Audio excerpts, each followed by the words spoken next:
Pokémon may be one of the most beloved franchises of all time, but when people argue about the strongest legendary, they are almost always talking about the least interesting version of that question.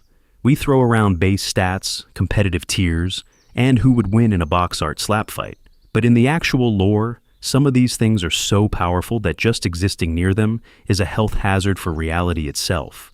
The way the world has been built, game by game, has created this hilarious disconnect. On one hand, you've got people debating whether Mewtwo can outspeed Rayquaza. On the other hand, you have Ultra Necrozma, whose light is explicitly said to be able to burn the world away. Not do a lot of damage, just erase the planet if it really commits to the bit. And that's somehow the same setting where a 10-year-old throws Pokeballs at birds. I want to talk about that gap between good and battle and should be locked in a cosmic containment unit. Because what's interesting about this is that the lore quietly introduces Pokémon that don't just hit hard, they rewrite the conditions for everything else to even exist. Dialga doesn't punch you. Dialga controls time.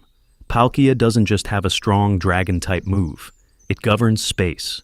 Giratina gets banished for being too violent and is told to go sit in the distortion world, a broken side dimension where normal physics takes a permanent vacation. And that's before we even touch the big one. Arceus is described as hatching from an egg in a void before the birth of the universe, and then creating the fundamental structure of reality: time, space, the antimatter, and the concepts of knowledge, emotion, and will. That's not high special attack. That's cosmic operating system architect. If that thing really exists the way the myths say it does, then every who would win debate is basically arguing about whose smartphone could beat the person who invented electricity. It's worth mentioning that this isn't just one isolated legend either. Primal Groudon and Primal Kyogre casually expand continents and oceans just by waking up in a bad mood, literally reshaping geography. Ultra Necrozma wants light so badly that it threatens the entire world. Even something like Hoopa Unbound can open rings and drag other legendaries across dimensions, which is basically summoning an army of gods for fun. So here's the real question. If Arceus can create everything, why doesn't it just delete every villain the moment they step out of line? Wouldn't that make it obviously the strongest? Or does that just make it the most important, while something else out there is actually more dangerous in practice? For now, though, I want to set up a different way of looking at this. By the end of the video, we're going to build a hierarchy of power based on lore, feats, and implications, not just stats. And some of the supposed gods of the Pokémon universe might not end up as high as you think they are. If you have your own theories already, please let me know in the comments down below, because I would love to hear them. So, to actually figure out who the strongest legendary is, we need to be really clear about what strongest even means. Because Pokémon fans will argue about this until the heat death of the universe and still be talking past each other. This is not a showdown viability ranking. I am not putting Arceus in Ubers and calling it a day. Instead, I want to talk about strength in the way the games and movies describe it in-universe. Not who wins a 1 versus 1 at level 50, but who is casually rewriting the rules of reality while everyone else is still using Earthquake. So, we're going to look at 3 different kinds of power, and different legendaries spike in different places. First, you've got raw combat power. This is where something like Mewtwo lives. It was literally created to be the ultimate battling Pokémon. It doesn't reshape time or summon meteors. It just shows up, deletes an entire lab, shrugs off armies, and goes to sulk in a cave. If you dropped Mewtwo into almost any normal fight, it's over. But that doesn't necessarily mean it sits at the top of the cosmic food chain.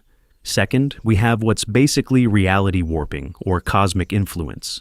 Dialga and Palkia are the obvious examples here.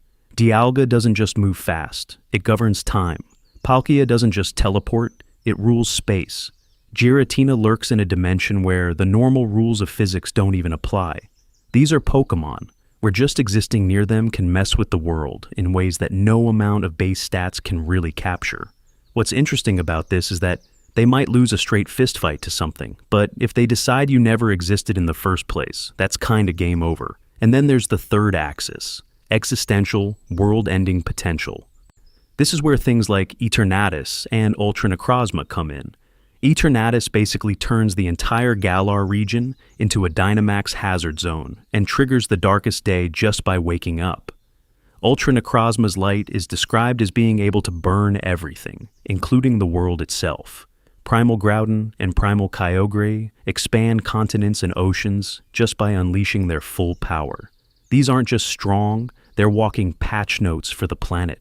For now, though, we're not just going to throw all of these into a blender. We're going to move roughly chronologically through the mythic timeline, the birth of the universe with Arceus and the creation trio, then the world-shaping gods like Groudon, Kyogre, and Rayquaza, then the more regional legends, and finally the modern apocalyptic threats and weird Ultra Beast intruders. And every Pokédex entry, every cutscene, every movie moment is going to be treated like evidence. If a Pokédex says a Pokémon can drag continents, that gets logged. If a movie shows Hoopa Unbound opening rings and yanking legendaries across dimensions, that tells us something about how the world is structured. We're slowly building a hierarchy where small details plug into a bigger cosmic theory of who actually sits on top. And it's worth mentioning, some sacred cows are going to get poked. Arceus is said to have created the universe, sure, but if it's that all-powerful, why does it keep letting random teenagers fix everything? Are all these box art gods truly unique? Or are there hints of multiples and replacements? By the time we line up all the lore, some very popular assumptions might not survive. Next, we'll start at the beginning, the void, the egg, and the birth of Pokémon godhood. So, if we're going to argue about the strongest legendary in the entire franchise, we kind of have to start at the most overpowered baby of all time, an egg floating in absolute nothingness. According to Sinnoh's creation myth, first, there was nothing. No light, no matter, no Pokémon, no trainers, no Pokémarts overcharging you for full restores. Just a void. Then, in that emptiness, a single egg appeared. From that egg, Arceus was born, and with its birth, the entire universe supposedly got booted up, like someone finally hit the power button. The Kanalov library in Diamond, Pearl, and Platinum, straight up, reads like a sacred text. One of its books says that from this egg came the original one, who then shaped the world. Yet Arceus created the fabric of reality, then brought forth three powerful beings, Dialga to govern time, Palkia to govern space, and Giratina to govern antimatter, or basically the creepy negative of the universe, which is already a wild thing to assign to a single dragon. I want to talk about how extreme that actually is. Dialga isn't just fast, it embodies time itself. Palkia isn't just bulky, it literally controls spatial dimensions. Giratina was so violent it got banished to the distortion world, a place where normal physics takes the day off. What's interesting about this is that these aren't just strong Pokémon in battle terms. In the lore, if they go off, you don't lose a match, you lose causality. Legends, Arceus doubles down on this mythic angle. The people of Hisui treat Arceus as a distant, the unreachable god that once crafted the world and then bounced. It creates, delegates, and then withdraws, leaving its children to keep reality running. It's worth mentioning that the same general myth credits Arceus with potentially creating the Lake Trio too, Yuxi, Mesprit, and Azelf, who represent knowledge, emotion, and willpower, basically the building blocks of consciousness. So now we have a hierarchy.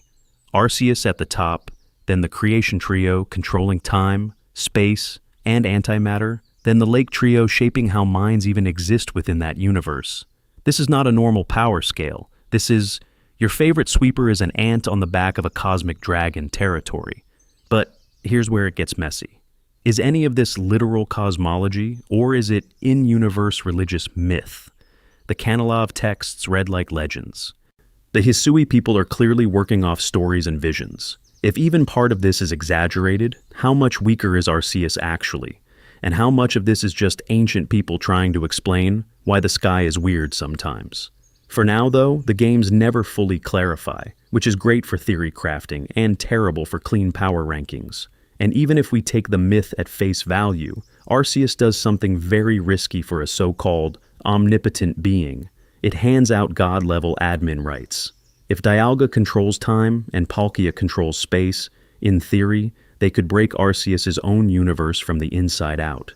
So, when we start looking at other region myths, Gods of land, sea, destruction, and even light-eating ultra beasts, you have to ask.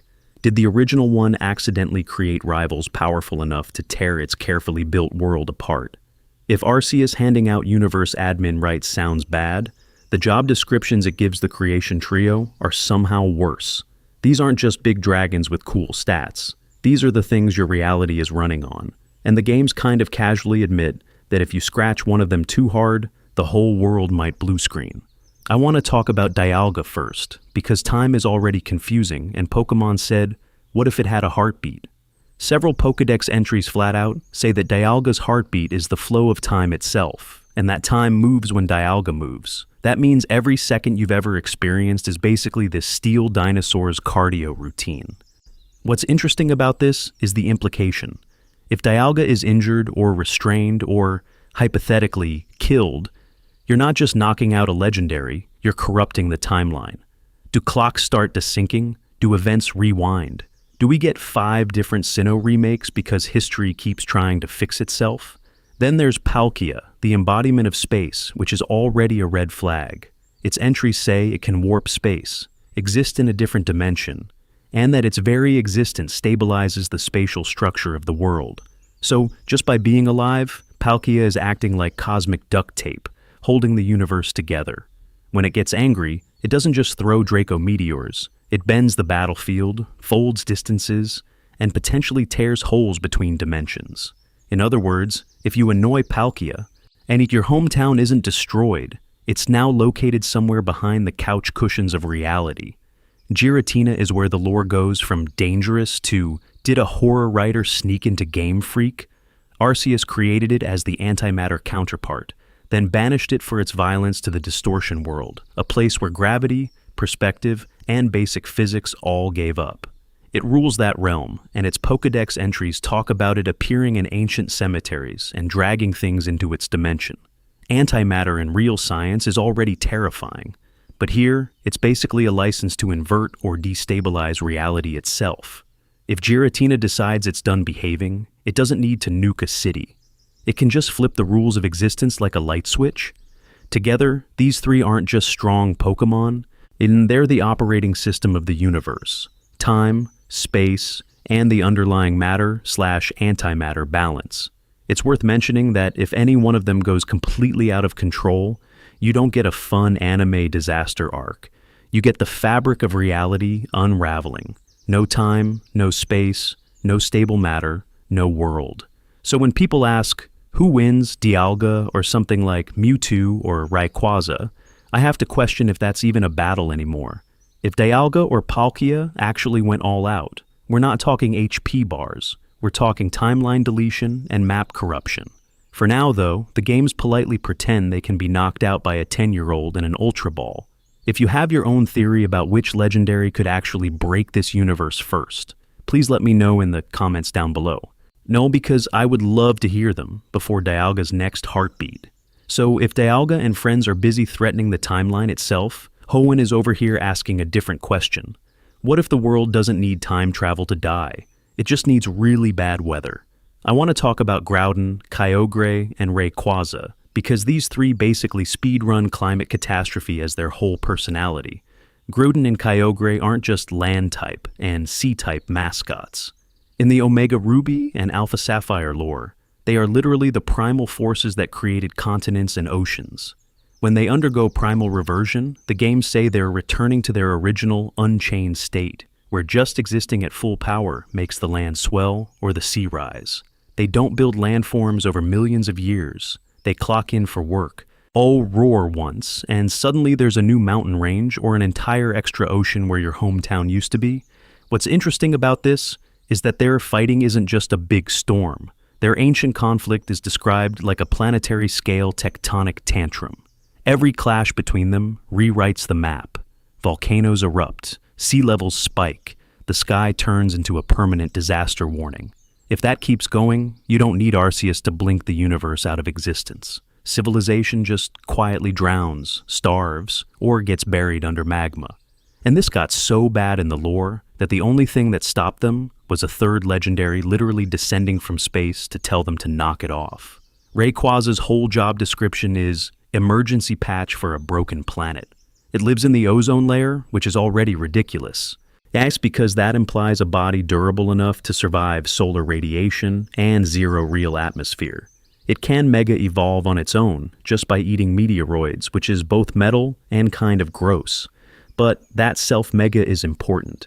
Unlike Groudon and Kyogre, it doesn't need a human, a stone, or an orb. It's a built-in failsafe that powers up whenever the world is about to get shredded, then comes down to literally rewrite the weather and calm the other two. So, compared to the creation trio, these three aren't rewriting time, space, or antimatter. They're not corrupting the universe. They're only rearranging the furniture of the world. But if Primal Groudon turned everything into land, or Primal Kyogre into endless ocean, or Rayquaza failed to stop a meteor shower, human history ends just as effectively. No more regions, no more gyms. Just a very pretty, completely uninhabitable planet. It's worth mentioning that this raises a weird theory question. If Primal Groudon and Kyogre had gone totally unchecked, would Arceus or Dialga ever actually intervene? Or is the Pokémon world designed so that the planet can soft reset itself through these cyclical disasters, with things like Rayquaza as in-universe antivirus software? For now, though, the game's cut away right as balance is restored. But what happens when we move from weather gods to the things that don't just flood the map? They eat reality itself. So, after weather gods and antivirus dragons, the lore does something kind of hilarious. It quietly suggests that the scariest legendaries might be the ones that just sit in a lake and vibe. No primal reversion, no sky lasers, and just three little Pokémon that can basically delete who you are. I want to talk about the Lake Trio, Uxie, Mesprit, and Azelf. In the Sinnoh creation story, after Arceus created time, space, and antimatter with Dialga, Palkia, and Giratina, it doesn't immediately jump to more explosions. Instead, it makes these three who give humans and Pokémon knowledge, emotion, and willpower. That's not just flavor text. That's the birth of inner life in this universe. And the Pokédex does not play around with them. Uxie is said to make people lose their memories if they see its eyes open. Not get a little dizzy, not forget what they had for breakfast. Full wipe. It literally keeps its eyes closed to avoid casually lobotomizing the world. Mesprit, meanwhile, is the being of emotion. Touching it can make you lose all feelings. Now, imagine a legendary that can turn the entire cast of the anime into emotionally flat NPCs in one cutscene. Then there's Azelf, the being of willpower, said to give people and Pokémon the determination to act. And if it's harmed, those who heard it lose all will to fight. What's interesting about this is that none of that requires a beam struggle. In a realistic power scale, Uxie never has to out-DPS Rayquaza. It just opens its eyes once, and suddenly the strongest dragon doesn't remember why it's mad, or what battling even is, or maybe who it is. Mesprit doesn't have to tank a hit from Primal Kyogre. It just removes Kyogre's rage, and now you've got a very large, very confused fish. Azelf doesn't need higher base stats than Mewtwo. If it can erase your will to fight, your legendary superweapon is now a depressed cat staring at a wall. From a lore perspective, that's terrifying. We argue about which legendary wins in a straight battle, but these three control the settings menu of consciousness itself. It's worth mentioning that their existence basically implies Arceus didn't just create a physical universe. It set up a moral and psychological one. Time and space let things exist, but knowledge, emotion, and will decide what those things do. That's a different category of strength entirely, and this interrupts the usual bigger explosions equals stronger pattern in a really fun way. Mental and spiritual domination is quiet. No ruined cities, no giant craters, just a world where nobody remembers why they worship gods. Nobody feels fear or love, and nobody has the will to resist anything. That might actually outrank a lot of fan-favorite heavy hitters. If you've got your own theory about which physical legendary they could trivialize the most, I would love to hear them. Please let me know in the comments down below, because next we're going from subtle brain hacks to legendaries that don't just change minds, they start rewriting reality itself. So here's where the lore kind of slams on the brakes. We go from Arceus hatches from an egg in a void and creates the universe to a bunch of scattered campfire stories about local weather dragons, and one very angry space centipede. There's this massive jump between the cosmic birth of everything and the patchwork of regional legends. And in that jump, a lot of answers just never show up. I want to talk about that gap, because once Arceus, Dialga, Palkia, Giratina, and the Lake Trio are set up, the story suddenly stops explaining how the rest of the universe and all these other dimensions were actually created. The Ultra Wormholes exist. The Distortion World exists. Whatever dimension the Ultra Beasts call home clearly exists. But who made those? Did Arceus personally handcraft every weird extra-dimensional hallway? Or did the universe just start auto-generating nightmare zones after a while? Ultra Beasts are the first big problem. Are they beneath the gods like extra-dimensional wild animals that wandered in? Or are they closer to parallel pantheons, with things like Nihilego and Guzzlord being the local apex predators of their own universes? And then you drop Ultra Necrozma on top, whose light can supposedly burn the world itself away. Where does that sit compared to Arceus? Is this a rogue sun that got way too ambitious? Or something that, in another region's myth, would absolutely be worshipped as the top deity? It's worth mentioning Eternatus here too, because its energy literally causes Dynamax and Gigantamax phenomena across Galar. That's not just strong Pokémon. That's a living reactor warping the rules of size, power, and maybe even time just by existing. Is Dynamax energy a new layer on top of Arceus' universe? Or a competing system that slipped in from somewhere else? And if something like Eternatus can almost end a region by waking up once, what does that say about where it sits in the cosmic hierarchy? What's interesting about this is that our only real sources are in-universe myths, and those are hilariously biased. Sinnoh glorifies Arceus as the one true creator. Hoenn basically says, okay, but have you seen our weather gods? Galar treats Eternatus not as a god, but as a catastrophic biohazard they shoved under a castle and tried not to think about. Depending on where you stand in the world, the strongest being is either the egg god, the sky dragon, or the thing that ruined crop yields once. Because of all that, fans have built competing theories. One camp says Arceus is the absolute top, end of story. Another argues that multiverse-level beings like Ultra Necrozma, or maybe some Ultra Beast we haven't even met, could rival or surpass it. A third camp goes for a tiered pantheon, Arceus at the very top, then regional apex deities like Rayquaza, Zygarde, Necrozma, and Eternatus, acting as local bosses in their own domains. None of these fully line up with every Pokédex entry, but they all explain some piece of the chaos. For now, though, I'm not asking you to pick a side yet, because next we're going to test these theories against specific Pokédex lines, cutscenes, and events. And some of those Arceus is untouchable, everyone else is a tier below takes, they might not survive contact with what the games actually say. So, if you take a surface-level look at the lore, there's a really tempting, really clean answer to the strongest legendary question. It's Theory A. Arceus made the universe. It created time and space and a bunch of other gods. Therefore, it's infinitely above everything else. End of discussion, power scaling solved, we can all go home. And there is real support for that. The Sinnoh myths literally describe Arceus emerging from an egg in a void before the birth of the world, then creating Dialga, Palkia, and Giratina to handle time, and space, and antimatter. In the Arceus movie, it just wakes up from a nap, shrugs off being sealed in crystal, casually stops a meteor that should have obliterated the region, and messes with time to replay events. On top of that, in the games it swaps plates to change type, controls every element, and is framed as the original one that allowed everything else to exist in the first place. So, on paper, Theory A sounds pretty airtight. What's interesting about this, though, is how fast it starts to wobble the second you look at actual gameplay and not just myths and movies. Because this supposedly untouchable god of the universe, you can catch it. In a Pokeball, as a 10-year-old.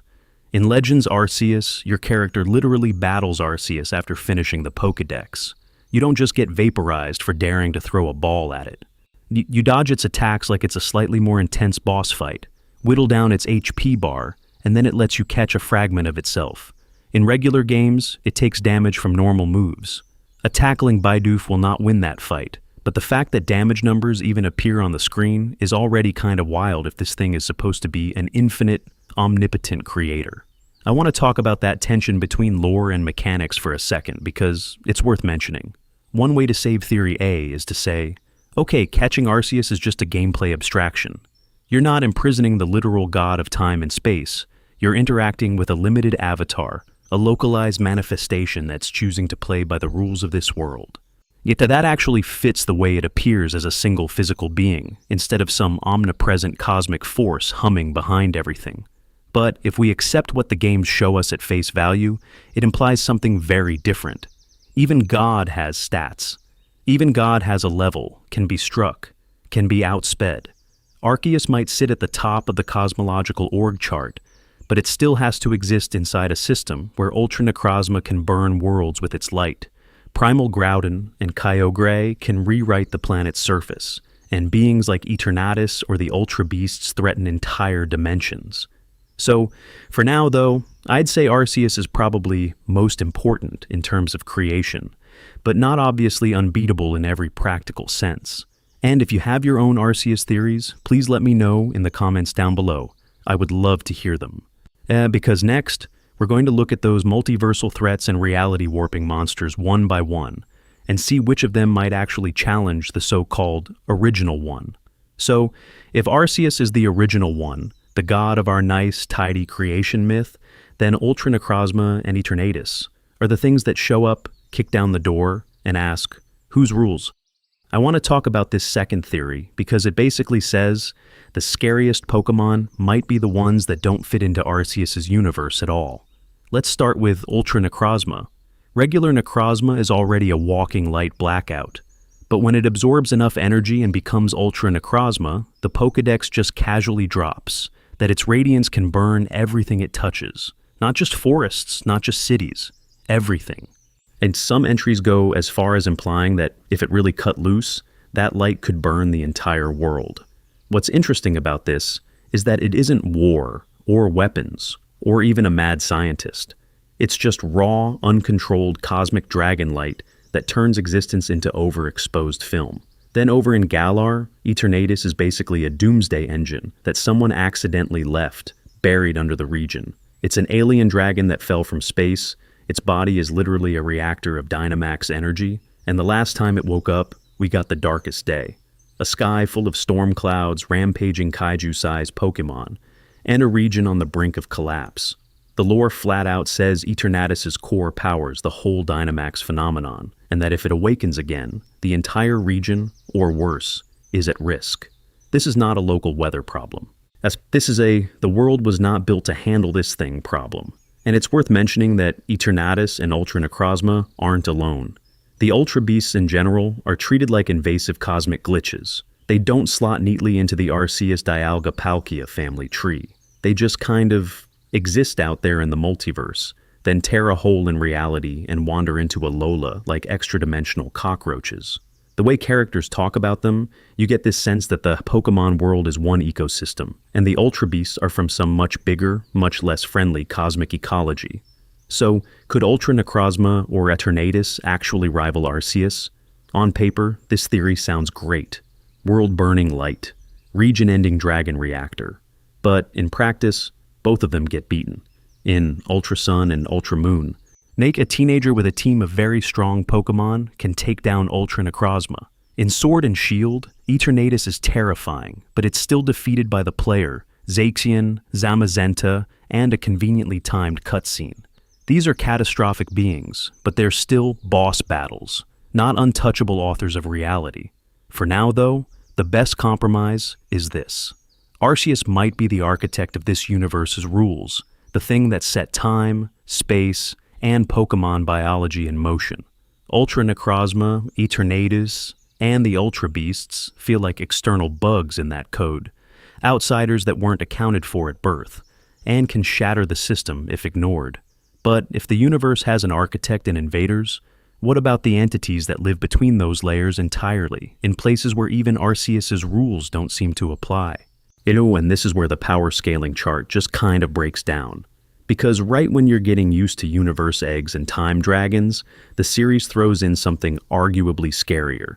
The things humans and weird little portal demons cooked up on the side. I want to talk about Mewtwo first, because Mewtwo is basically the franchise looking at Arceus and saying, yeah, but what if we speedran that? In the lore, Mewtwo isn't a natural legendary at all. It's created in a lab from Mew's DNA, rearranged and recombined specifically to make the most powerful Pokémon humans could engineer. Multiple Pokédex entries just straight up call it the strongest Pokémon created by science. Not one of the strongest. The strongest. And then you look at the movies and it kind of backs that up in a very uncomfortable way. This thing casually mind controls an entire lab staff, erases memories, lifts stadiums, clones other Pokémon, and shrugs off attacks from an army of fully evolved battlers. It doesn't bend time or rewrite the universe, but in a normal, localized fight, it's a horror movie. It's worth mentioning that Mewtwo also has mega forms that crank its already absurd stats even higher, as if the original war crime wasn't enough. What's interesting about this is that Mewtwo shows how terrifying just overwhelming speed, intelligence, and psychic dominance can be. It doesn't need to reset history when it can read your mind, predict your move, and lock you in place before you even think about attacking. Against anything that isn't a literal cosmic architect, Mewtwo is the thing you do not want to see loading into your match. But in the actual stories and games, where you're not usually fighting Arceus in deep space, that matters way more. Then, as if that wasn't chaotic enough, Hoopa Unbound walks in like, cool super weapon. Anyway, I brought friends. Hoopa's whole gimmick in the lore is ring portals.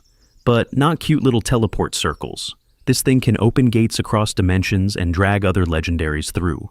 In its movie, Hoopa just starts yanking Dialga, Palkia, Giratina, Lugia, Latios, you name it, into the same city like it's hosting a legendary battle royale. Hoopa's power isn't really about raw damage. It's about control over who even exists on the battlefield. If you can summon an army of gods at will, you don't have to hit that hard yourself. You've essentially turned every conflict into a raid boss scenario that you curated. That's a wildly different kind of strength than, I can blow up a mountain, but in-universe it might be even scarier. For now, though, I want you to keep that in mind as a pattern interrupt. Strongest legendary doesn't just mean who can delete the universe in one attack. It also means who actually wins in the kinds of fights the world and the stories keep giving us. And if portals and lab-made psychics can already break the rules this badly, the next step is to look at the beings that twist reality itself just by showing up. So before we crown a single strongest legendary and build a little Arceus trophy room, we have to deal with a really annoying question the lore keeps throwing at us. Are these things actually unique gods? Or is there a whole legendary factory off screen somewhere just cranking them out? Because the way people talk about legendaries, you'd think every single one is a one-of-one collector's item. One Lugia, one Ho-Oh, one Dialga, that's it. But the franchise immediately breaks that. The anime gives us multiple Lottie twins just hanging out in different regions. There's more than one Articuno, Zapdos, and Moltres flying around, and more than one Entei roar echoing through the world. Even in the games, if you knock out a box art god, the universe politely respawns it later, like, yeah, try again. I want to talk about that gap between what the gameplay lets you do and what's actually supposed to exist in-universe. Mechanically, the code has to assume you might feint a legendary, trade it, release it, soft reset it, so it respawns. It's catchable, transferable, infinitely farmable if you're patient enough. But that doesn't mean there are 600 identical Dialgas queuing up outside Spear Pillar, waiting for their turn to get in a Pokeball. What's interesting about this is that the lore quietly suggests two different categories. Some legendaries behave like archetypes or roles more than single irreplaceable individuals. The Tapus feel like regional guardian titles that could, in theory, be passed down. The Regi line is literally a set of golems created by Regigigas, and Hisui shows us new variants, almost like different production runs. You can imagine multiple Regise-type beings existing across deep time without breaking the universe. Then you have the cosmic ones that feel singular, even across a multiverse. Arceus, Dialga, Palkia, Giratina. A common theory is that they're like fixed nodes that anchor reality. And maybe there's one Arceus per universe, or one Eris that threads through all timelines at once. Dialga isn't just a big blue dinosaur, it's the embodiment of time's flow. Palkia isn't just dragon but space. It's the reason there's distance between anything at all. Giratina rules the distortion world, where the rules break on purpose. It's worth mentioning that even those might just be bodies for bigger concepts. Arceus's plates feel less like collectible items and more like fragments of fundamental forces. Fire, water, mind, life, all slotted into a physical form. The creation trio read like avatars of time, space, and antimatter that could, in theory, survive losing a single manifestation. And once you think of them as types of beings instead of single celebrities, the strongest legendary debate shifts. We're not just asking who wins a 1 versus 1. We're asking which class of entity, cosmic node, regional guardian, manufactured weapon, actually dominates the world's fate over time. For now, though, keep that in mind, because next we need to stack those classes against each other and see who actually runs this universe. So now that we've sorted everyone into their little job descriptions, cosmic node, regional guardian, man-made war crime, I want to talk about the actual ladder. Because if the Pokémon world really runs on this bizarre corporate hierarchy of gods, we should probably figure out who's actually in upper management. At the very top, I don't think there's a serious argument. Arceus is either the CEO of existence or at least the lead architect. This thing hatches from an egg in literal nothing, creates Dialga, Palkia, and Giratina. Base then spins up the rest of the universe like it's doing a speed run. What's interesting about this is that even when the games downplay Arceus, the structure of the lore keeps snapping back to, yeah, but without it, time, space, and reality don't exist. So, Tier 1 is Arceus, and then the creation trio right underneath, like cosmic department heads. Dialga controls time, Palkia controls space, and Giratina gets the creepy basement, antimatter, and the distortion world. Giratina is the wild card here. It was banished for violence, but in its own realm, it basically rewrites physics. If Arceus is somehow absent, the theory that Giratina could slip the leash and let that chaos bleed into the main universe is honestly terrifying. So I'd put Arceus slightly above, then the trio as if they go down, the save file corrupts tier. At second tier is where we get the world-scale disasters. Primal Groudon and Kyogre don't just win battles, they rewrite the map. Continents expand, oceans swallow everything, climate goes completely feral. Rayquaza lives in this tier too, because its whole job is emergency patch when those two start speedrunning extinction. Ultra Necrozma's light that can burn the world. Eternatus powering the darkest day, and Dynamax nonsense. Maybe even things like Reshiram and Zekrom, if you take their burn the world / scorch the world with lightning flavor text seriously. They're all capable of ending civilization without touching the fundamental code of time and space. Third tier is the regional and conceptual dominators. The weather genies casually alter storms and fertility. The Tapus can hard-check an entire island's ecosystem and memory. And Regigigas literally drags continents around, which is insane on a local scale, but still doesn't threaten the whole universe. The Lake Trio quietly govern knowledge, emotion, and will, which means if they really wanted to, they could probably soft-lock humanity by just flipping the motivation switch. Then we have the cheaters. Mewtwo, Hoopa, maybe things like Genesect or Type. Null when humans get ambitious. In a straight fight, without universe-level hacks, these are apex combatants. Mewtwo's raw psychic power, Hoopa unbound yoinking legendaries through portals like it's shopping. These things can beat almost anything that isn't actively holding the universe together. It's worth mentioning, this is lore first, not who has the highest base stat total. Different canons, different myths, and even different translations shuffle this list around.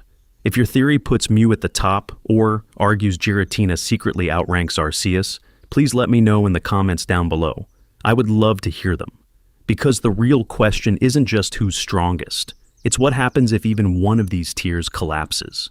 And that's where the timeline of actual disasters in this world gets really messy.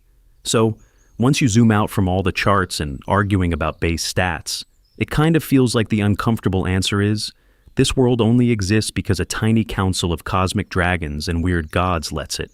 The universe has a job, and that job is basically, don't annoy Dialga, Palkia, or Giratina.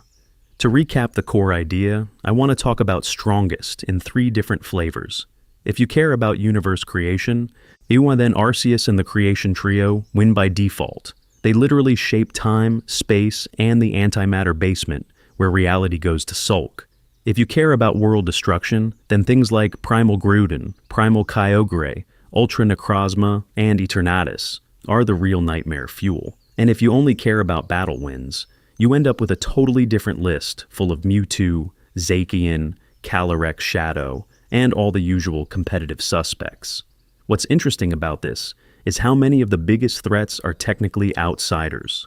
Ultra Necrozma isn't part of Arceus's nice, neat family tree.